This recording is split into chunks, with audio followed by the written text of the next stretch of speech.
Mes ingrédients pour cuisiner une bonne histoire sont un livre de recettes, des idées, beaucoup d'idées, la mer, les bateaux, la plage, un peu de méthode, un peu d'humour, des monstres, beaucoup de monstres, et de l'action.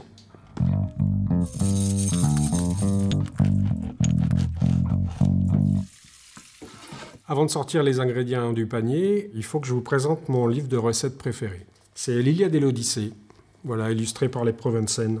Et dedans, il y a tout ce que j'aime. La mer, les bateaux, c'est bourré de bonnes idées, il y a des monstres, il y a du suspense, il y a de la mythologie. C'est ce livre qui me suit depuis l'enfance et j'en suis jamais sorti. Sortons les ingrédients du panier. Le premier ingrédient, des post-it, des idées. Les idées, elles me viennent comment? Elles me viennent en lisant beaucoup, en me baladant. Et comme elles peuvent surgir à tout moment, j'ai toujours des post-it en fait près de moi, j'en ai dans ma poche quand je me promène. Et toutes ces idées, je les consigne dans mon petit carnet à idées que j'appelle mon carnet atelier, où je colle tous mes post-it. Les idées s'accumulent, elles discutent entre elles. Petit à petit, les histoires surgissent. Quelquefois, il n'y a rien à faire, les idées ne viennent pas. Alors, pour les retrouver, j'ai une petite solution, la mer et les bateaux.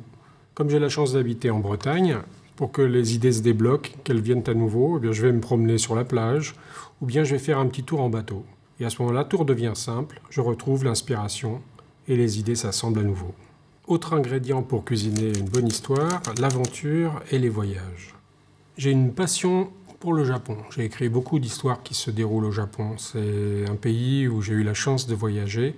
C'est vraiment une culture fascinante où un occidental perd tous ses repères et c'est justement très excitant. J'ai beaucoup étudié l'histoire de l'art et j'ai une passion pour les estampes. C'est un art populaire qui coûte pas très cher et de temps en temps, il m'arrive d'en acheter. C'est rempli de héros extraordinaires, de samouraïs qui combattent des monstres. C'est vraiment un univers fascinant. Autre ingrédient très important, les monstres. Les monstres japonais, mais pas uniquement. Les monstres nous rendent humbles, nous amènent à reconsidérer un peu notre place dans l'univers, ils nous questionnent beaucoup, et puis ce sont de bons adversaires pour les héros.